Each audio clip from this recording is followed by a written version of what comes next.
Hello दोस्तों, स्वागत है आपका हमारे चैनल पे पढ़ाई पूर्व में। दोस्तों आज आपको हम हिंदी के क्वेश्चन कराएंगे।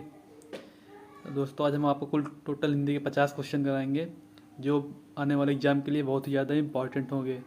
लेखपाल और UP triple S C PET video इन सब के लिए, यूपीएसआई इन सब के लिए जो हिंदी में जिस जिस जिस क्वेश्चन पेपर में हिंदी आता है उन सब के लिए बहुत ही ज़्यादा इंपॉर्टेंट है ये वीडियो। दोस्तों वीडियो देखना जरूर ना भूलें और आखिरी तक इस वीडियो को देखना, तभी आपके सारे क्वेश्चन क्लियर होंगे। और दोस्तों पसंद हो लाइक करें, सब्सक्राइब करें। ओके दोस्तों, चलते हैं अपने क्वेश्चन की तरफ। जो हमारा पहला क्वेश्चन है, जिन शब्दों के अंत में आ आता है उन्हें क्या कहते हैं। मतलब जिस भी शब्द के अंत में आ आता है लास्ट पे, उसे क्या कहा जाता है? तो उसे अक्रांत कहा जाता है। क्या कहा जाता है उसे दोस्तों? अक्रांत। दूसरा क्वेश्चन, हिंदी वर्णमाला में अयोगवाह वर्ण कौन से हैं? हिंदी की जो वर्णमाला है उसमें अयोगवाह वर्ण पूछ रहा है। अयोगवाह वर्ण कौन कौन से होते हैं? तो अयोगवाह वर्ण होते हैं अंग और आह। अंग और आह हमारे जो हैं अयोगवाह वर्ण होते हैं। ठीक है, आगे चलते हैं। हंस में लगा चिन्ह क्या कहलाता है? जो हंस में लगा ये चिन्ह होता है इसे क्या कहते हैं? तो इसे अनुस्वार कहा जाता है। कौन सा कहा जाता है? इसे क्या कहता है दोस्तों? अनुस्वार कहा जाता है। आगे बढ़ते हैं।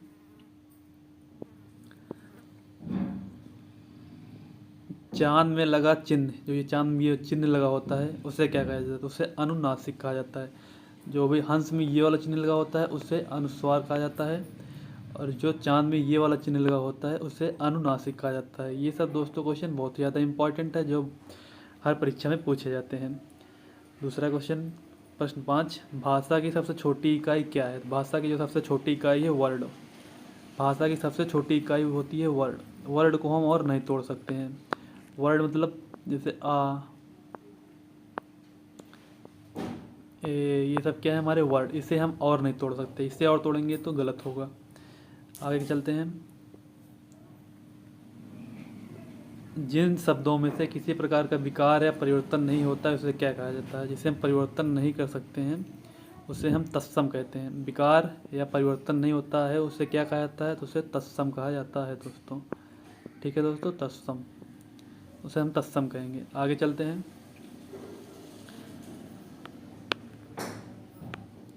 कार्य के होने का बोध कराने वाला शब्द को क्या कहते हैं? जो कार्य के होने का बोध कराने वाले शब्द को क्या कहते हैं? तो उसे क्रिया कहते हैं। कार्य के होने का बोध कराने वाले शब्द को क्रिया कहा जाता है। ये सब दोस्तों बहुत ही ज़्यादा इंपॉर्टेंट क्वेश्चन है, तो इसे आप प्लीज़ पूरा देखिएगा वीडियो को। अब वीडियो लेखपाल जो आने वाली वैकेंसी है, UP triple S C PET, उन सब के लिए बहुत ही ज़्यादा इंपॉर्टेंट होने वाली है वीडियो। आगे चलते हैं। प्रश्न 8, भाषा के शुद्ध रूप का ज्ञान किससे होता है? जो भाषा का शुद्ध रूप होता है उसका ज्ञान किससे होता है? तो उसका ज्ञान व्याकरण से होता है। भाषा के शुद्ध रूप का ज्ञान व्याकरण से किया जाता है। प्रश्न 9, विशेषण जिस शब्द की विशेषता बताते हैं उसे क्या कहा जाता है? विशेषण जिस शब्द की विशेषता बताते हैं उसे क्या कहते हैं? तो उसे विशेष कहते हैं। विशेषण जिस शब्द की विशेषता बताएगा उसे हम विशेष कहेंगे। आगे चलते हैं। तो प्रश्न 9 हो गया। प्रश्न 10 में चलेंगे हम। प्रश्न 10, प्रश्न 10 क्या है हमारा? हिंदी में लिंग का निर्धारण किससे होता है? हिंदी में जो लिंग का निर्धारण होता है वो किससे होता है? तो संज्ञा से किया जाता है। लिंग का निर्धारण संज्ञा से करते हैं। प्रश्न 11, क्रिया का मूल रूप क्या होता है? जो क्रिया होती है उसकी मूल रूप क्या होती है? तो उसकी मूल रूप धातु होती है दोस्तों। प्रश्न 12, सर्वनाम के साथ प्रयुक्त होने वाली विभक्तियां होती है संश्लिष्ट। कौन सी विभक्ति होती है? संश्लिष्ट। सर्वनाम के साथ, कौन के साथ? सर्वनाम के साथ प्रयुक्त होने वाली जो विभक्ति होती है तो संश्लिष्ट कहते हैं। आगे चलते हैं।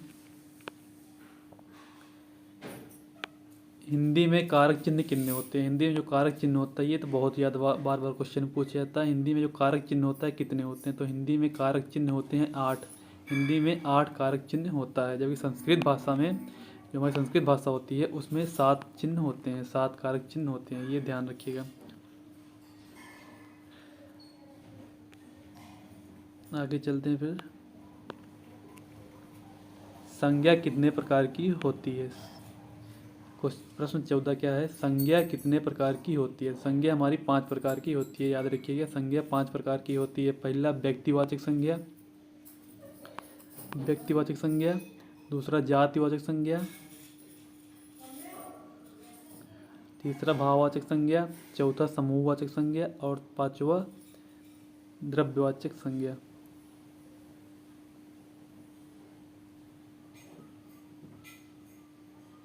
आगे चलते हैं।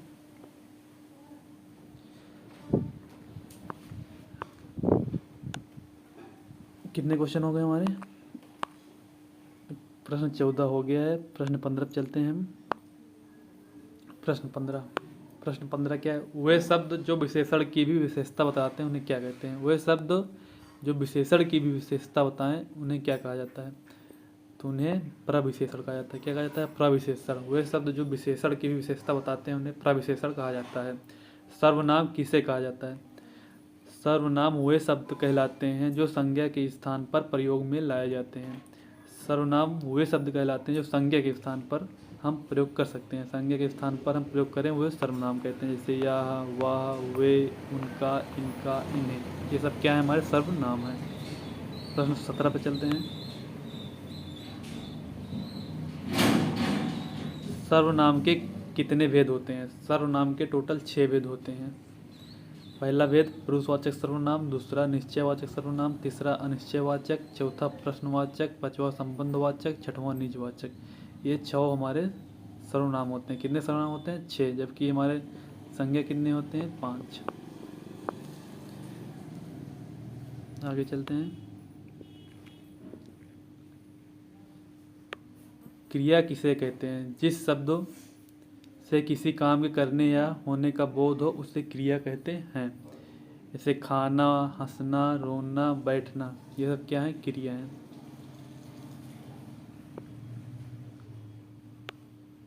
क्रिया मुख्य रूप से कितने प्रकार की होती है। क्रिया मुख्य रूप से 2 प्रकार की होती है, अकर्मक क्रिया और सकर्मक क्रिया। अकर्मक जिसमें कर्म ना हो, सकर्मक जिसमें कर्म हो। आगे चलते हैं।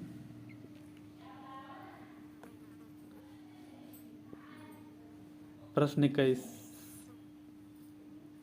सा व्यंजन का उच्चारण स्थान कौन सा है। जो सा होता है इसका जो उच्चारण स्थान होता है वो क्या होता है, तो वो तालु होता है। सा व्यंजन का उच्चारण स्थान कौन सा है, तालु है। फिर उसके बाद है प्रश्न 22, वाह वर्ड का उच्चारण स्थान कौन सा है। वाह वर्ड का उच्चारण स्थान है दंत प्लस ओष्ठ। अगर वाह को कहना है तो दंत प्लस ओष्ठ है इसका उच्चारण स्थान। आगे चलते हैं। ड़ा का उच्चारण स्थान क्या है, तो ड़ा का उच्चारण स्थान है कंठ। का उच्चारण स्थान क्या है, का उच्चारण स्थान है कंठ। वर्ग के द्वितीय व चतुर्थ व्यंजन क्या कहलाते हैं। वर्ग के द्वितीय व चतुर्थ व्यंजन का, ख, ग, घ, तो द्वितीय और चतुर्थ व्यंजन हमारे क्या कहलाते हैं, तो ये कहलाते हैं महाप्राण। कोई भी वर्ड हो उसका जो द्वितीय और चतुर्थ व्यंजन होता है वो हमेशा महाप्राण कहलाता है। आगे चलते हैं। ए और ए का उच्चारण स्थान क्या है। ए और ए का उच्चारण स्थान कंठ तालु है। कंठ तालु है। घा का उच्चारण स्थान क्या है। घा का उच्चारण स्थान है कंठ। घा का उच्चारण स्थान क्या है, घा का उच्चारण स्थान कंठ है। प्रश्न 28, वर्ण के प्रथम, तृतीय व पंचम वर्ण क्या कहलाते हैं, तो अल्पप्राण कहलाते हैं। अभी बताए थे, जैसे का, खा, गा, घा, अंगा।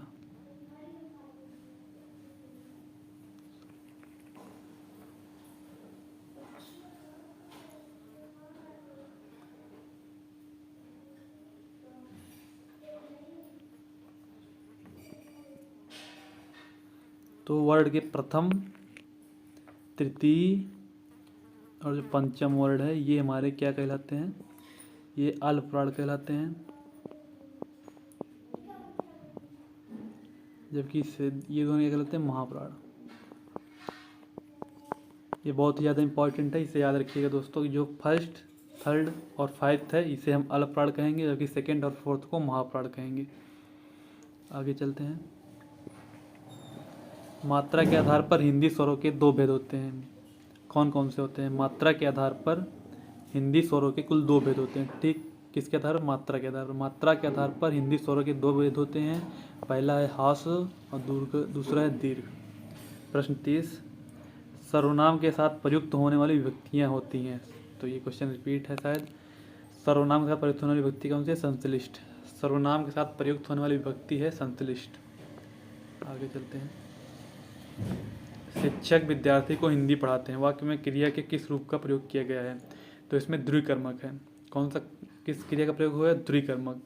विद्यार्थी और पढ़, हिंदी, ये क्या है? द्विकर्मक क्रिया है।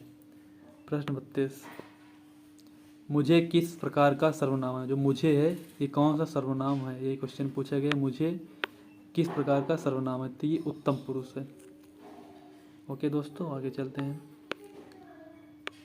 मानव शब्द का विश्लेषण बनेगा, मानव शब्द का जो विश्लेषण बनेगा वो मानवीय बनेगा। आसान क्वेश्चन है। 34, चिड़िया आकाश में उड़ रही है। चिड़िया आकाश में उड़ रही है, उस वाक्य में उड़ रही है क्रिया किस प्रकार की है? तो ये अकर्मक है। आगे चलते हैं। पशु शब्द का विशेषण है, तो पशु शब्द का विशेषण क्या है? हो जाएगा पाश्विक। पशु शब्द का विशेषण पाश्विक होता है। प्रश्न 36, नेत्री शब्द का पुल्लिंग है। नेत्री शब्द का जो पुल्लिंग है वो नेता है। नेत्री शब्द का पुल्लिंग क्या होता है? नेता। आगे चलते हैं।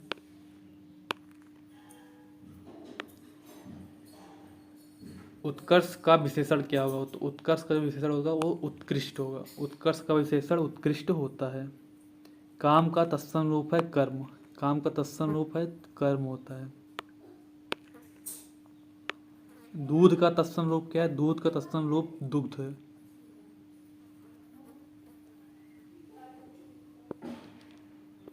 पा वर्ग का उच्चारण मुंह के किस भाग से होता है? तो जो पा वर्ग का उच्चारण है वो ओष्ठ से होता है। पावर में पा, फा, बा, भा, मा, इसका जो उच्चारण होता है वो होता है ओष्ठ से। क्वेश्चन नंबर 41, चा, छ, जा, झ व्यंजन के उच्चारण को मुखांगों के व्यवहार के आधार पर क्या नाम दिया गया है? तो इसका जो है तालव्य। चा जो वर्ग है, चा वर्ग को तालव्य में रखा गया है। क्वेश्चन नंबर 42, मुझे किस प्रकार का सर्वनाम है? उत्तम पुरुष रिपीट क्वेश्चन है। आगे चलते हैं। वह धीरे धीरे आ रहा है, वाक्य अव्यय के भेद के अंतर्गत आता है। तो ये क्रिया विशेषण के अंतर्गत आता है। प्रश्न 44, मानव शब्द से विशेषण बनेगा। मानव, मानवीय, ये भी रिपीट क्वेश्चन है। कुछ इसमें रिपीट क्वेश्चन हो गए हैं, इसके लिए माफ़ी चाहता हूँ दोस्तों, आगे से ऐसा नहीं होगा। चिड़िया आकाश में उड़ रही है, इस वाक्य में उड़ रही है किस प्रकार की क्रिया? तो अकर्मक।